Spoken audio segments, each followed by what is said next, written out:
Okay, this is Terry. We're going to give this a nice little test run here, or not even a test run. We're doing it here. This is Chapter 1, Financial Accounting, and this is the Needles textbook. And what I'd like to do is just run through a bunch of terms, and then I can write on my little screen and say hello to you and give you additional information. The first term is profitability, and the idea here is that for a company to truly be profitable, not only must they make enough net income, but they have to make enough net income that corporations don't lose their investors, that their investors don't sell off their share of stock. So in terms of a company being profitable, it's more than just having positive net income. The second term, liquidity, is about, whoops, I need to change my little arrow here. Liquidity, there we go, is about being able to pay your bills when they come due. And we will work with the three financial statements and then the statement of cash flows at the very end of the semester. That the statement of cash flows is all about the cash standing of a company. We'll get more involved in liquidity when we get to that section. Also, when we do any kind of ratios with the classified balance sheet. So we're going to see that again. All companies can divide their business into operating, investing, and financing activities. Again, read in your chapter what they're about, but they'll come more into play when we do the statement of cash flows at the end of the semester. Managerial accounting is all about internal, and so that's the big key. Let me switch here. It's all internal, whereas financial accounting is all external. So financial accounting is concerned with producing summary numbers and putting out the financial statements so that investors know whether to buy into your company and banks know whether to loan you money, et cetera, et cetera. Managerial accounting then is concerned with the detail. They're concerned about, how much overtime did you have, those kind of issues, and is only for internal reporting. Anything that is internal does not have to follow GAAP, a term that we'll see shortly, which is generally accepted accounting principles, which are the rules and regulations that tell us how we have to record our events. So, for instance, doing FIFO and LIFO and weighted average methods of inventory, those are GAAP items, generally accepted accounting principles. If it's managerial and we want to say 2 plus 2 equals 5, that's okay. It doesn't make any difference until we send it to the outside world. Then 2 plus 2 has to equal 4. If we go down here to the ethics, keep forgetting to switch that little deal there. Ethics and Sarbanes-Oxley Act, that's a huge issue in today's world because of Enron, and probably the biggest focus to understand about the Sarbanes-Oxley Act is that it made the upper management responsible for the financial statements and gave the courts more power to convict CEOs and CIOs and CFOs and any of those other C something or others for not accurately recording the financial statements. When we talk about business transactions, then what we want to do is record all the economic events that happens in a business. So if we go out and hire somebody, there would be no journal entry because nothing of any economic value has happened. But when that person works and it comes time to pay them, then we would record that as a business transaction. So a business transaction has to have an economic consequence. Just that the fact that you ordered some product or that you hired somebody doesn't constitute an economic event. When you get the invoice for what you ordered or somebody punches the time card and works for you, then an economic event happens. Corporations are separate entities. Sorry about this, a little email coming in. separate entity concept is that you keep your business affairs separate from your private, and the entity concept means that a corporation itself is separate from its shareholders. There's 3 different ways to set up a company: sole proprietor, partnership, and corporation. A sole proprietor simply adds their revenue and expenses to their personal income taxes. A partnership files a partnership income that goes to the IRS, and then the IRS just double checks to make sure that each person in the partnership included the additional income on their own personal taxes. And then, of course, we have a corporation, which is a separate entity. A corporation is created by filing articles of incorporation, and this is always done at the state level. You get the lawyers together, you turn around and tell them you want to create a company. They file with the corporation, and we'll learn later, and let me hit another little button here, we'll learn later that the state will authorize shares of stock. Then a company will issue shares or not issue, and then of those that are issued, they can be outstanding or treasury. And we'll talk more about those later. When a company gets this authorization and they go out and issue those shares of stock, then that's what they're doing, is they're issuing the common stock. And we'll see the journal entries in Chapter 2. When a company operates, then what they're going to do at the end of each year or at different points throughout the year, they're going to declare dividends and pay dividends to their shareholder. Dividends represents the income or the return on investment from the shareholder's perspective. Dividends to the corporation is a distribution of equity. And we're going to talk about that here in the little dots that are showing up, these blue dots that are in this lower section. So we'll see that in just a minute. Generally accepted accounting principles we talked about.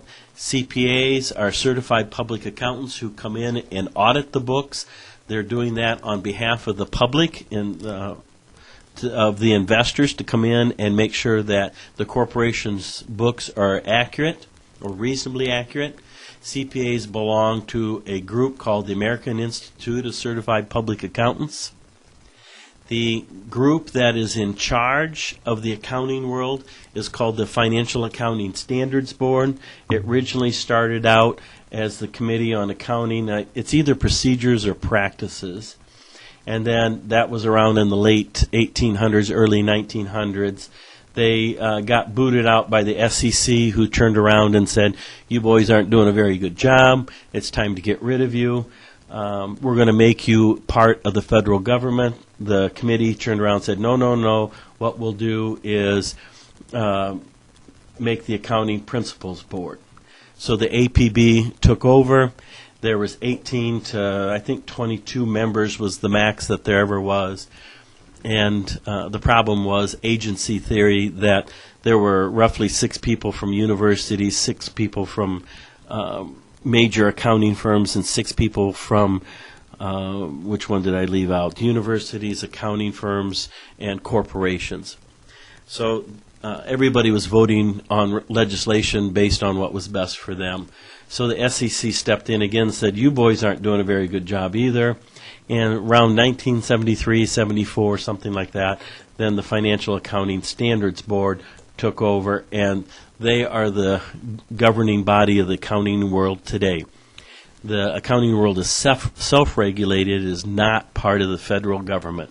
And there are 7 members, so it's like a Supreme Court. Next part here, this is the whole push of what you need to learn in Chapter 1. And that is assets equals liabilities plus owner's equity. That's the accounting equation. And that's just absolutely critical that you understand this equation. what we want to look at is the definition of an asset. And assets are resources that are used to generate net income in the future. So these are all the items that you want. Items that are assets are going to be cash, accounts receivable, inventory, land, building, equipments, patents, copyrights. They're all the resources that you want. All the resources then has this little equal sign. Then everything on the right side is the claim to those resources. And there's only two people that can own those resources. We can own them, or other people can own them. The other people, then, we call that our debt. So it's just critical that you understand that we're going to keep track of all our resources. Then we're going to keep track of, do we own them, or do other people own them? Hopefully that makes sense. So if I kind of adjust this a little bit, what I usually do in a typical accounting course then is we go through and do some up arrows and down arrows and go through a couple examples. So let's do a couple quick ones right here. And again, these videos are never intended to replace you reading the chapters. It's critical you read the chapters. This is just going to be a supplement to help you out, just in case you're not understanding the chapters. This might get you through the first pass, and then when you go back and reread the chapters, hopefully it'll make more sense. So if we're going to go start a company, the first thing that we're going to do is we're going to probably invest cash, and we will issue common stock. So our asset goes up, right? And our owner's equity goes up. So the left side goes up and the right side goes up. The next thing that we might do is we might take some of that cash and go buy a building. So our cash will go down, but our building will go up. So in other words, that transaction is going to just involve an exchange of assets. Then we might go out and buy some supplies, and when we do, then our supplies will go up, and maybe we charge them. Well, that's where accounts payable comes in. Accounts payable is a liability saying that we're going to pay for these supplies in the future. We have set up rights to charge with different companies, and so that's just your trades payable, more commonly called accounts payable. Let me slide this so all the little red goes away. Then maybe what we do is we have some revenue. So our revenue makes owner's equity go up, and what we'll do is if we're going to sell for cash, then our cash would go up. Otherwise, if we didn't do cash, we might allow people to charge against our account, against our company, and that would be accounts receivable. So accounts receivable would go up. Then later, when they pay us, we'll take off the accounts receivable, and our cash will then go up. The net effect is, over time, these two cancel each other out. Make sure you go through your textbook and walk through each and every one of the examples that are in there so that it's very clear in your head, this accounting equation. It's absolutely the foundation. This is rule number 1. In Chapter 2, we'll add debits and credits, which will be rule number 2, and that's the whole foundation of everything to do with accounting. With the accounting world, then, we're going to create 4 different statements. The first statement is the income statement, and it's basically revenue minus expenses is net income.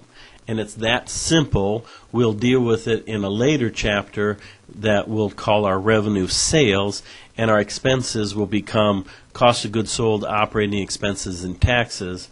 But to get started here, in the very preliminary chapters, all we need to deal with is revenue minus expenses is net income. The statement of retained earnings then is just how you tie the income statement to the balance sheet.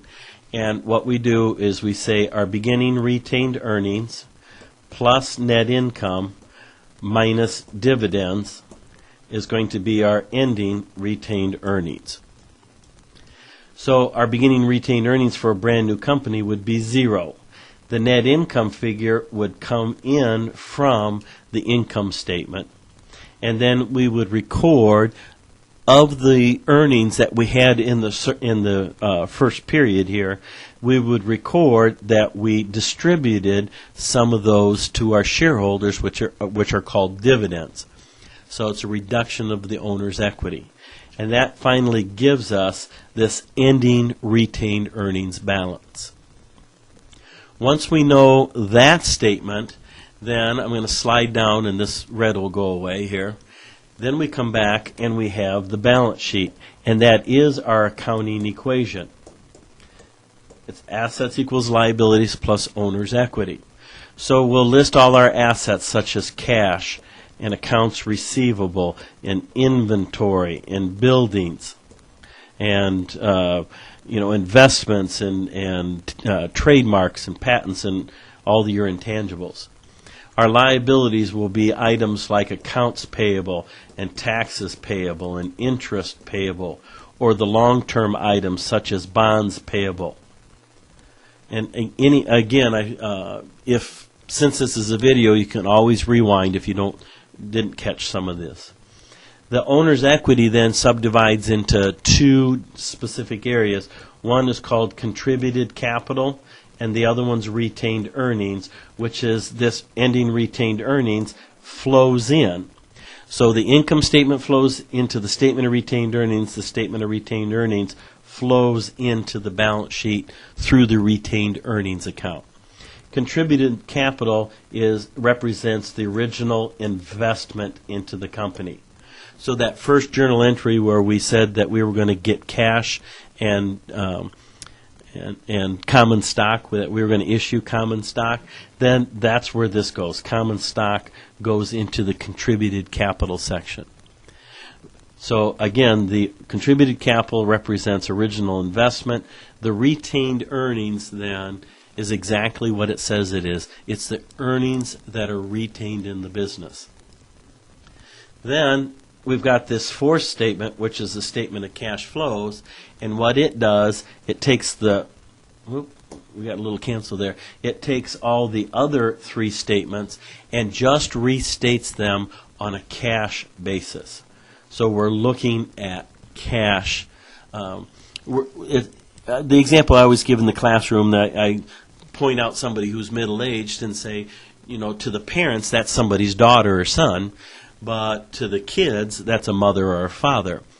Well, the same thing's true here. We can look at the same company from an accrual standpoint here, or we can look at the company from a cash flow standpoint. So it's the same company, it's just different ways that we're looking at them. And again, how do all these statements fit together? Well, the income statement is going to flow into the statement of retained earnings. The statement of retained earnings is going to flow into the balance sheet. And then we're going to have the separate statement of cash flows that just shows the company on a cash basis. All right. Don't forget to look at the end of each chapter. There's always a comprehensive review problem. It gives you the bulk of all the information all in one problem, and absolutely is a good way to use for a study guide to get you ready for examinations. Don't forget to go out to the publisher's website. You can look in your textbook. It will give you a web address. When you go out there, you'll have practice multiple choice questions. You'll have different problems that are review problems that it will just show you the problem and then give you the answers to it. There's outlines for every chapter. There's just a ton of information out there on the website. So it's just an additional resource that if you're having trouble not understanding the material, I would strongly encourage you to go out there and enjoy accounting. All right, enough for Chapter 1. See you in Chapter 2.